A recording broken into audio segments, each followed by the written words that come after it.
اعوذ باللہ من الشیطان الرجیم، بسم اللہ الرحمن الرحیم۔ یہ بڑا مشہور واقعہ ہے، حضرت سلیمان بن داود علیہ السلام، آپ کو پتہ ہے جب یہ فوت ہو گئے تو یہ ہیکل سلیمانی تعمیر کروا رہے تھے، تو ایک عصا کے سہارے یہ کھڑے رہے، اس کا ذکر ہے۔ فلما قضینا علیہ الموت، جب ہم نے ان پر موت وارد کر دی، ما دلہم علی موتہ الا دابۃ الارض تأکل من سأتہ، تو ان کی موت کی خبر نہیں دی مگر اس زمین کے کیڑے نے جو ان کے عصا کو کھا گیا۔ اب وہ عصا کے سہارے ظاہر کرسی بھی بیٹھے ہوں گے، یوں کر کے سہارا لیا ہوا ہوگا، جس سے فیل یہ ہو رہا تھا کہ وہ زندہ ہی ہیں، لیکن کسی جن کی یہ بھی جرت نہیں ہوئی ہے کہ روب اتنا تھا کہ کسی کی یہ بھی نہیں ضرورت ہوئی کہ کہیں فوت ہی نہ ہو گئے ہوں، کہ اٹھ کے نماز بھی نہیں پڑھ رہے، کتنے دنوں سے جسم اسی طریقے سے ہے، اتنی بھی ان کی جرت نہیں تھی، ڈرتے تھے۔ فلما خر، جب ان کا جسم نیچے آیا، یعنی کیا ہوا کہ وہ دیمک جو ہے نا اس کو چاٹ گئی، تو سر دیمک ایک دن میں نہیں چاٹتی، یہ مہینوں کی گیم ہے کہ وہ عصا کو دیمک کھاتی رہی جب تک وہ ہیکل سلیمانی تعمیر نہیں ہوگا، ٹیمپل آف سلیمان۔ تو قرآن کہہ رہا ہے کہ حضرت سلیمان علیہ السلام اس کے سہارے پہ رہے، تو اس کا مطلب ان کا جسم بھی سلامت، فریشنس بھی سلامت، آنکھوں کی چمک بھی سلامت، سب کچھ، ادروائز تو ان کو شک پڑ جاتا۔ اور اللہ نے اس چیز کا ذکر کیا ہے کہ یہ اللہ نے کیوں کروایا ہے۔ اللہ کہتا ہے جیسے ہی وہ ان کا جسم نیچے آیا، اب یہاں ہونا چاہیے تھا جسم نیچے آیا تو فرشتوں نے تھام لیا، نہیں سر انج نہیں ہوا، زمین تے ہی آیا، کوئی گستاخی نہیں ہوگی، بے ادبی نہیں ہوگی۔ تبینت الجن ان لو کانوا یعلمون الغیب، اس سے جنوں کے اوپر یہ حقیقت کھل گئی کہ اگر وہ غیب کا علم جانتے ہوتے، ما لبثوا فی العذاب المہین، تو اتنے بڑے عذاب کو نہ وہ کاٹتے کہ کتنے مہینوں سے وہ حضرت سلیمان کے ڈر کی وجہ سے اتنے بڑے بڑے پتھر اٹھا کے ہیکل سلیمانی تعمیر کر رہے تھے، اگر ان کو پتہ چلتا کہ 8-9 مہینے تو یہی کام ہو رہا ہے۔ جیسے میں نے آپ کو بتایا نا، آج کل تو آپ سی سی ٹی وی کیمرہ ویسے ہی لگا دینا، چاہے اس کا کنیکشن بھی پیچھے نہ ہو، اور 3-4 آپ گھر کے باہر لگا دیں تو کوئی جناب اس طرف جاتا بھی نہیں ہے، ان کو ڈر لگا رہتا ہے یار یہ تو نظر آ جائیں گے ہم۔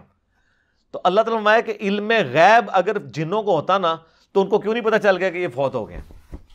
تو علم غیب والا عقیدہ اللہ تعالیٰ نے بڑا قرآن میں کلیئر کیا ہوا ہے، آپ نے نہیں ماننا تو نہ مانے، ایک علیحدہ بات ہے۔ تو یہ آیت بھی اس بات کا ثبوت ہے کہ انبیاء کے جسم سلامت رہتے ہیں ان کی وفات کے بعد بھی، ورنہ تو ڈیکمپوز ہو جاتا، دو دن سے زیادہ تو نکالتے ہی نہیں، اتنی بدبو آنا شروع ہو جاتی ہے۔ باقی اس کو سپورٹی وہ حدیث ہے جو سنن ابی داؤد میں، سنن نسائی میں اور سنن ابن ماجہ میں ہے، مشکات میں موجود ہے، سیدنا اوس بن اوس رضی اللہ تعالیٰ عنہ سے کہ نبی علیہ السلام نے فرمایا کہ جمعے کا دن جو ہے وہ تمہارے ایام میں سب سے بہتر ہے، اسی دن آدم علیہ السلام پیدا ہوئے، اسی دن وہ فوت ہوئے، اسی دن سور پھونکا جائے گا، تم جمعے کے دن کثرت کے ساتھ مجھ پہ درود پڑھو، بے شک تمہارا درود مجھ پہ پیش کیا جائے گا۔ تو صحابہ نے کہا کہ یا رسول اللہ، جب آپ مر جائیں گے اور آپ کی ہڈیاں مٹی میں گھل مل جائیں گی، ذرا الفاظ سنیں، اس زمانے میں اس طرح گستاخی کا فتویٰ نہیں لگاتا تھا، جواب دیے جاتے تھے، تو آپ پہ درود کیسے پیش ہوگا؟ یہ تو نیچرل پروسیس ایسا ہوگا۔ تو نبی علیہ السلام نے فرمایا، اب دیکھیں اس کی برکت ہوئی کہ عقیدہ پتہ چل گیا، آپ نے فرمایا کہ ان اللہ قد حرم علی الارض ان تاکل اجساد الانبیاء، بے شک اللہ نے اس بات کو حرام کر دیا ہے مٹی کے لیے کہ وہ نبیوں کے جسموں کو کھائے، نبیوں کے جسم مٹی نہیں کھائے گی، وہ ان کی وفات کے بعد بھی قبروں میں سلامت رہیں گے۔ اچھا، اس حدیث کو آلموسٹ سارے محدثین نے صحیح کہا ہے، اس حدیث کو امام حاکم نے بھی صحیح کہا، امام ذہبی نے موافقت کی، صحیح ابن حبان میں بھی ہے، امام ابن حبان نے بھی صحیح کہا، امام نووی نے بھی ٹھیک کہا، امام ابن قیم نے بھی ٹھیک کہا، لیکن امام بخاری کی ریزرویشن ہے اس حدیث کے اوپر، عقیدے کے اوپر نہیں، حدیث کے اوپر۔ وہ کہتے ہیں اس حدیث میں جو ایک راوی ہے نا، اس راوی کا نام ہے عبد الرحمن بن یزید بن جابر، وہ کہتے ہیں یہ بن جابر نہیں ہے، وہ تو ثقہ راوی ہے، یہ بن تمیم ہے جو ضعیف راوی ہے، جبکہ باقی سارے محدثین کہتے ہیں نہیں وہ بن جابر ہی ہے، بن تمیم نہیں ہے۔ اسی وجہ سے شیخ زبیر لزئی صاحب بھی اس حدیث کو ضعیف کہتے تھے. تو ہم نے پہلے بھی کلیریفائی کیا کہ ان کا یہ حکم لگانے میں غلطی ہے. اس حدیث کو البانی بھی، شعیب آرنوت بھی، ایون خود شیخ زبیر صاحب کے شاگرد غلام مصطفیٰ ظہیر صاحب نے امام نسائی کی کتاب وفات النبی کا ترجمہ کیا، انہوں نے بھی کہا کہ یہ حدیث ٹھیک ہے. لیکن شیخ زبیر صاحب اس عقیدے کو صحیح مانتے تھے، کیونکہ یہ حدیث فضل الصلاۃ علی النبی جو قاضی اسماعیل مالکی کی کتاب ہے المتوفہ 287 ہجری، پہلے 300 سال میں درود شریف کے فضائل پہ لکھی گئی ہے، اس میں بھی یہ حدیث موجود ہے. تو اس کی تحقیق کرتے ہوئے شیخ زبیر صاحب نے لکھا ہے کہ حدیث وہی والا لکھا کہ یہ بن تمیم ہے، بن جابر نہیں ہے. البتہ انہوں نے کہا جہاں تک اس عقیدے کا تعلق ہے نا کہ انبیاء کے جسم سلامت ہیں تو وہ بالکل ٹھیک ہے. اور انہوں نے کہا اس کی دلیل ہے المصنف ابن ابی شیبہ میں صحیح سند کے ساتھ حضرت عمر فاروق رضی اللہ تعالیٰ عنہ کا قول ہے جو انہوں نے نقل کیا. ان تو خالی قول نقل کیا، وہ پوری حدیث مصنف ابن ابی شیبہ میں ایسا ہے کہ جب یہ پرشین امپائر گری نا تو تستر شہر تھا پرشین امپائر کا، جب وہ فتح ہوا نا تو ابو موسیٰ اشعری رضی اللہ تعالیٰ عنہ نے حضرت عمر کو خط لکھا کہ یہاں پر ہم نے خزانے کو جب ٹیک اوور کیا تو یہاں میں ایک بہت بڑا تابوت ملا ہے جس میں ایک بہت بڑی لاش ہے، اور وہ لاش اتنی بڑی ہے کہ ایک ہاتھ تو صرف اس کا ناک ہے، یعنی یہ ناک کا سائز جو ہے نا وہ 1.5 فٹ کے قریب ہے. تو اب آپ دیکھ لیں کتنی بڑی لاش ہے. اور یہاں کے لوگوں کا یہ عقیدہ ہے جب بارش نہیں ہوتی تو اس لاش کو اوپن ایئر میں لے آتے ہیں تو اللہ تعالیٰ بارش دے دیتا ہے. تو آپ کو لیٹر ملتا تو آپ کہتے ہیں جناب فوراً ایک وڈھاجا مزار بنواؤ ہے. حضرت عمر تک جب پہنچا تو آپ نے کعب احبار کو، یہودی عالم تھے جو بعد میں مسلمان ہو گئے، نبی اسلام کی زندگی میں تھے لیکن اسلام قبول نہیں کیا، اس لیے صحابی نہیں بعد میں. تو انہوں نے وہ پورے 7 ڈاکومنٹس بھی بھیجے تو انہوں نے کہا یہ حضرت دانیال علیہ السلام کا تابوت ہے. تو پھر حضرت عمر نے خط لکھا کہ راتوں رات 13 قبریں کھودو، ایک نہیں 13، تاکہ پتہ ہی نہیں چلے کس میں دفنایا ہے، نامعلوم جگہ پہ، اور راتوں رات ان کو دفن کر دو. یہ حضرت دانیال علیہ السلام کا جسم اطہر ہے. اور اس میں حضرت عمر نے کہا وَالنَّارُ لَا تَأْكُلُ الْأَنْبِيَاءَ وَالْأَرْضُ لَا تَأْكُلُ الْأَنْبِيَاءَ. آگ نبیوں کے جسموں کو نہیں کھاتی، زمین نبیوں کے جسموں کو نہیں کھاتی، اور ایک اور لفظ بھی استعمال کیا درندے بھی نبیوں کے جسموں کو نہیں کھاتے. تو یہ شیخ زبیر صاحب نے نا اس فٹ نوٹ پہ لکھا کہ یہ حدیث صحیح ہے، لہٰذا ہمارا یہ عقیدہ ہے کہ نبیوں کے جسم سلامت ہے. الحمدللہ. صحیح مسلم میں وہ حدیث ہے، 2 طرق ہیں کہ میں نے شب معراج موسیٰ علیہ السلام کو اپنی قبر میں نماز پڑھتے ہوئے دیکھا، ہوا قائم یصلی فی قبری. لیکن یہ برزخی معاملہ ہے، یہ فزیکلی آپ اس کے اوپر قیاس نہیں کریں گے. آج اگر آپ قبر رسول کھودیں گے تو نبی علیہ السلام کا جسم اطہر آپ کو ویسے ہی نظر آئے گا جیسے دفناتے وقت تھا. یہ نہیں ہے کہ نبی علیہ السلام کوئی ایکٹیویٹی پرفارم کر رہے ہوں گے، نہیں. ان کی نمازیں بھی قبروں کے اندر، جو مسند ابی یعلا میں حدیث ہے کہ اللہ کے نبی زندہ ہیں اپنی قبروں میں نمازیں بھی پڑھتے ہیں، وہ برزخی معاملہ ہے. وہ تو چھوڑ دیں، سنن ابن ماجہ میں تو یہاں تک ہے کہ جب عام ایک مومن مردے کو بھی جب قبر میں رکھا جاتا ہے نا، فرشتے سوال کے لیے آتے ہیں تو وہ اٹھتا ہے تو اس کو عصر کا وقت دکھایا جاتا ہے کہ غروب آفتاب ہونے والا ہے، تو وہ کہتا ہے مجھے چھوڑ دو میں پہلے نماز پڑھ لوں. ٹھیک ہے، یہ تو عام مومن کے لیے بھی ہے. تو انبیاء تو خیر بہت اعلیٰ درجے کے. تو اس حدیث کے تحت ان کی زندگی برزخی ہے لیکن جسم جو ہے وہ سلامت ہے، اس میں کوئی شک نہیں ہے. باقی حیات النبی کے اوپر میرا لیکچر مسئلہ نمبر 5 دیکھ لیں. ایک اور حدیث بڑی مشہور میں نے بڑی دفعہ بیان کی ہے، 1390 نمبر صحیح بخاری میں 1390، کہ سیدنا عمر کا پاؤں آلموسٹ 65 ایئرز کے بعد جب حجرہ عائشہ کی دیوار گر گئی ولید بن عبد الملک کے دور کے اندر، تو پاؤں باہر آ گیا ایک قبروں کی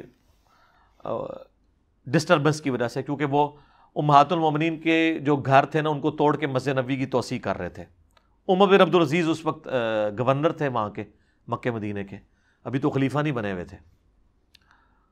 تو جب پاؤں نکلا تو لوگ پریشان ہو گئے کہ نبی اسلام کا پاؤں مبارک باہر آ گیا. یہ بخاری کے الفاظ ہیں. اس کا مطلب ہے کہ تو بخاری میں ہی موجود ہے کہ لوگوں کا یہ عقیدہ تھا کہ نبی اسلام کا جسم مبارک اس طریقے سے.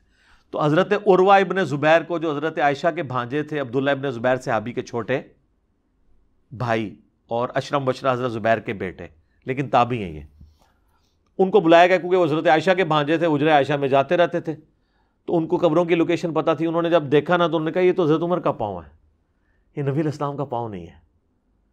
اچھا اس میں کہیں نہیں لکھا کہ وہ پاؤں جب نکلا ایسے تو وہ حضرت عمر نے وہ پاؤں واپس اندر کھینچ لیا.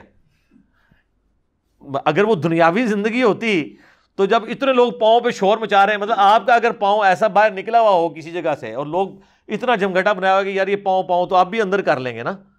اگر آپ کسی ایسی جگہ پہ ہیں کہ آپ کا پاؤں ایکسپوز ہو رہا ہے تو وہ مطلب دنیاوی زندگی تو ہے نہیں, آخرت کی زندگی ہے. تو وہ انہوں نے دوبارہ سے ان کو دفن کر دیا. یہ اس بات کا ثبوت ہے کہ انبیاء کے علاوہ بھی اللہ تعالیٰ جس کے لیے چاہیے کر سکتا ہے, لیکن یہ جنرل رول نہیں ہے. یہ جو جنرل رول ہے نا وہ نعت میں ہی ہے, محمد کے غلاموں کا کفن میلا نہیں ہوتا. اس طرح کرنا کچھ بھی نہیں ہونا پائی. ٹھیک ہے, کتنے صحابہ کو رومن امپائر کی بیٹل فیلڈز میں آگ کے کڑاہوں میں, تیل کے کڑاہوں میں جلایا گیا ہے. حضرت حمزہ ابن عبد المطلب کا مسلح کیا گیا ہے غزوہ احد میں. اس طرح نہیں ہوتا.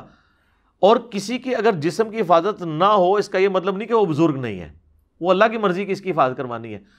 سیدنا ابوبکر صدیق کے بارے میں 1387 نمبر حدیث ہے صحیح بخاری کے اندر.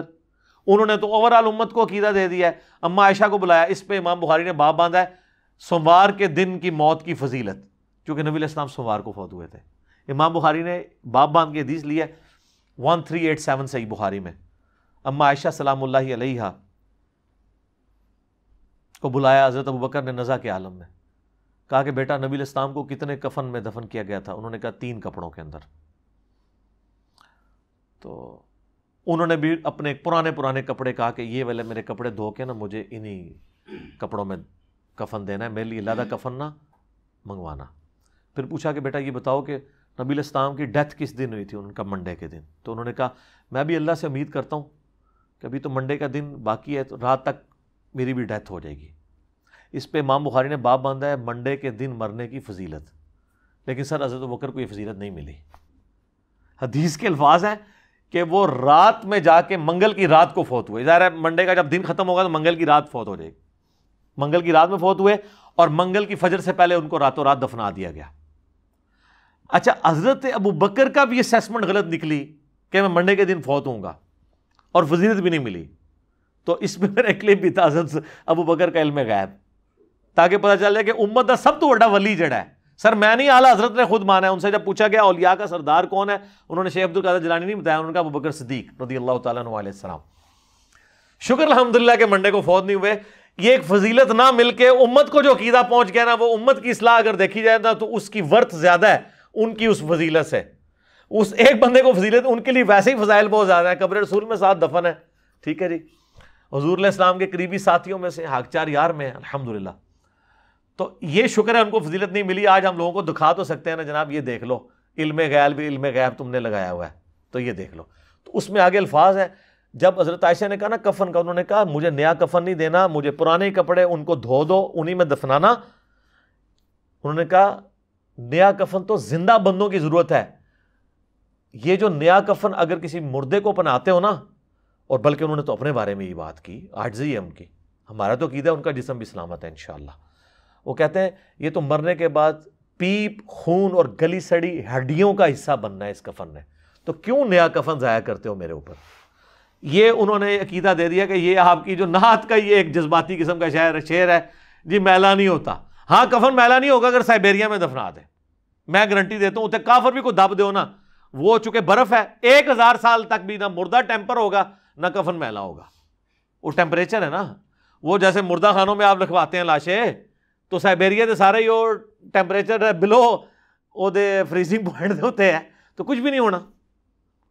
تو یہ اب آپ دیکھ لیں. اچھا یہاں پہ میں بتا دوں, جسم سلامت ہونے سے کوئی بھی شخص دنیاوی زندگی مراد نہ رہے. جسم سلامت ہے لیکن اس جسم کی سلامتی سانس کے ساتھ نہیں ہے, آخرت کی زندگی کے ساتھ ہے. قرآن میں ہے کہ شہید بھی زندہ ہے لیکن تمہیں شعور نہیں. یہ کہتا نہیں ہمیں شعور ہے, ہم مانگیں گے بھی. اللہ کہتا ہے تمہیں شعور نہیں ہے. تو اتنی کہانیاں کرواتے ہیں یہ لوگ, خصوصاً دیوبندیوں اور بریلویوں نے تو باقاعدہ لکھا ہے کہ یہ تو دنیاوی زندگی ہے قبر میں. سر المؤنث میں انہوں نے لکھا ہے کہ نبی علیہ السلام کی جو قبر میں جو حیات النبی ہے یہ دنیاوی ہے. لفظ لکھا ہے دنیاوی, حالانکہ وہ آخرت کی زندگی ہے. وہ تو دنیا کہاں سے آ گئی. اور اعلیٰ حضرت تو انہوں نے پتا کھلے ڈولے بندے سن, ایک سٹیپ آگے گئے ہیں. ملفوظات اعلیٰ حضرت میں انہوں نے لکھا ہے کہ جب کسی نے سوال کیا کہ آپ کہہ رہے ہیں ولی بھی زندہ ہے نبی بھی زندہ ہے, تو دونوں کی زندگی میں فرق کیا ہے؟ انہوں نے کہا انبیاء کی جو زندگی ہے قبروں میں وہ برزخی تو ہے لیکن یہ حصی دنیاوی ہے. حصی کا مطلب کیا ہے کہ آپ کسی کو چٹکی کاٹتے ہیں تو اس کو فیل ہو, اور دنیاوی. اور انہوں نے کہا اگر پھر نہ یقین آئے تو ہمارے بزرگ تو پہلے ہی فرما گئے ہیں, شیخ زرقانی, کہ نبیوں کی بیویاں ان کی قبروں میں ان پہ پیش کی جاتی ہیں, ان کے ساتھ شباشی بھی کرتے ہیں. وَلِعَوْذُ بِاللَّهِ تعالیٰ. آج ہم پیش کرتے ہیں, وہ کہتا نہیں وہ زرقانی نے لکھا, انہوں نے تو نقل کیا. تو انہوں نے تو اپنے عقیدے کے طور پہ نقل کیا, انہوں نے تو یہ نہیں لکھا کہ زرقانی صاحب نے بکواس فرمایا ہے, ان کا فرماتے ہیں. ٹھیک ہے. تو فضائل حج میں شیخ زکریا کاندلوی نے فضائل درود میں فضائل مال کا ایک چیپٹر ہے, اس میں انہوں نے لکھا ہے. فضان سنت میں الیاس قادری صاحب پاپا جانی جو ہیں دعوت اسلامی والے تبلیغی جماعت نے, دونوں نے لکھا ہے کہ 555 ہجری میں نبی الاسلام کی وفات کے 500 سال کے بعد جب شیخ احمد رفاعی قبر رسول پہ حاضر ہوئے, انہوں نے عربی میں شعر پڑھا, یا رسول اللہ جب میں مصر میں تھا تو میں روح کو بھیجتا تھا آستان اقدس پہ حاضری کے لیے. کوئی اپنی روح اس طرح بھیج سکتا ہے؟ مجھے بتائیں. اب جسموں کے ملاپ کی باری آئی ہے تو اپنا دست اقدس قبر سے باہر نکالیے, میں اس کو بوسہ دوں. تو کہتے ہیں 90,000 لوگوں کی موجودگی میں ہاتھ مبارک باہر نکلا اور شیخ احمد رفاعی نے بوسہ دیا, اور ان میں شیخ عبد القادر جیلانی کا نام نامی بھی ذکر کیا جاتا ہے کہ وہ بھی یہ منظر دیکھ رہے تھے. حالانکہ شیخ عبد الجیلانی کو بیچاروں کو پتہ بھی نہیں ہوگا میرے ساتھ کیا منسوب انہوں نے کر دیا. میں کہتا ہوں نہیں, بڑی بدبختی ہے کہ وہ منظر دیکھ رہے تھے, انہوں نے خود ہاتھ نہیں چوم لیا, میں جی نہیں کر لگا. ٹھیک ہے. اور سارے 90,000 بدبخت نے کہ نبی الاسلام دا ہاتھ مبارک باہر نکلے ہے تو ظالمو تسی کیوں نہیں چومیا؟ اور حضور کے اخلاق سے یہ چیز بعید ہے کہ آپ علیہ السلام جو ہے ایک کو چموا دیں اور باقیوں کو محروم رکھیں. ایک بار جو تو جناب باہر آیا سی پھر سارے نو ہی زیارت کرنی چاہیے سی, چومنا چاہیے سی. سب کہانی جھوٹ ہے. یہ ہاتھ کبھی سیدہ فاطمہ کے لیے نہیں نکلا, کبھی اماں عائشہ کے لیے نہیں نکلا جب وہ جمل پہ گئیں اور بعد میں شرمندہ بھی ہوئیں اپنے اس سفر پہ کہ بھئی نہ جاؤ ادھر. کبھی حضرت عمر کے لیے نہیں نکلا. وہ بخاری میں 1010 نمبر حدیث 1010 آ رہی ہے, انا کننا نتوسل الیک بنبینا, اے اللہ جب تیرے نبی تھے ہم ان کے وسیلے سے تیرے پاس آتے تھے, آج ہم تیرے نبی کے چچا کو لے کے آئے ہیں. وہ بھی چلے جاتے قبر رسول پہ, یا رسول اللہ جب آپ دنیاوی زندگی میں تھے تو آپ ہاتھ مبارک پیالے میں رکھتے تھے تو چشمے جاری ہوتے تھے, تو آج جو ہے وہ قحط میری عزت سٹیک پہ لگی ہے, میرے دور حکومت میں دور خلافت کے اندر قحط آ گیا, تو آپ ہاتھ مبارک یہ میں پیالہ لے کے آئے ہوں آپ اس میں رکھیں. جی جناب صحیح مسلم میں ہے کہ حضرت عمر نے ایک دفعہ یہ کام کروایا تھا, پیالہ دے کے تو نبی اسلام نے ہاتھ رکھا. ایک تو وہ حدیث بخاری مسلم میں حدیبیہ کے موقع پہ 1500 صحابہ نے ایک پیالے سے وضو کیا اور جانوروں کو پلایا اور جمع کر لیا, اور جابر بن عبداللہ کہتے ہیں 1,00,000 بھی ہم ہوتے ہیں نا سب کو کفایت کرتا تھا. تو حضرت عمر نے تو نہیں کہا, ان کو پتا تھا کہ اب ہماری کمیونیکیشن اس آخرت کی زندگی میں حضور کے ساتھ نہیں ہو سکتی. یہ مثالیں دیتے ہیں حضور کی مبارک زندگی کی اور اس کو آج اپلائی کرتے ہیں. پھر میں ان کو تھوڑے نچلے لیول پہ آ کے سمجھاتا ہوں کہ اگر تم لوگ یہی کرتے ہو نا, تو بخاری میں حدیث ہے ایک صحابی کی ٹانگ ٹوٹ گئی تھی, پنڈلی کی ہڈی, نبی علیہ السلام نے مبارک ہاتھ پھیر کے اس کو بالکل ٹھیک کر دیا. تو کون عاشق رسول اپنی ٹانگ توڑوانے کے لیے تیار ہے؟ قبر رسول پہ ہم لے جاتے ہیں, ٹھیک کروائیں. تو فوراً یہ کہیں گے کہ نہیں اس طرح تو نہیں ہوتا نا. تو آپ لوگوں نے عقیدے تو یہی وابستہ کیے ہوئے ہیں. پچھلے دنوں میرا وہ ایک گنبد خضرا کے روشن دان والا کلپ بھی اپلوڈ ہوا ہے, اس میں نے کافی ساری باتیں کی تھی. اب بار بار میں اس لیے ان چیزوں کو ریپیٹ کر دیتا ہوں تاکہ عقیدوں کی اصلاح ہو جائے, پتہ چل جائے کہ سچائی کیا ہے. ہماری ویڈیو کے نیچے کئی لوگوں نے کمنٹس کیے ہوتے ہیں کہ پہلے ہم روزانہ فلم دیکھ کے سوتے تھے, اب ہم مجلس دیکھ کے سوتے ہیں اور بوریت نہیں ہوتی. کیونکہ بوریت اس لیے نہیں ہوتی ہے کہ وہ ہر وہ بات نہیں سن رہے ہوتے ہیں جو انہوں نے پہلے نہیں سنی ہوتی, اور آلموسٹ ہر وہ ایسی بات سن رہے ہوتے ہیں جس کے الٹ ان کا آلریڈی عقیدہ ہوتا ہے. تو بندے کا دماغ بھی کھلتا ہے. کیا کہ مرنے سے پہلے ہے مسلمان, کر لے اس پہ غور. کتابوں کا خدا اور ہے, بابوں کا خدا اور. کہنے کو تو دین سب کا اسلام ہے, لیکن کتابوں کا جہاں اور ہے, بابوں کا جہاں اور. اور آخر میں بس عاجزانہ طور پہ ہی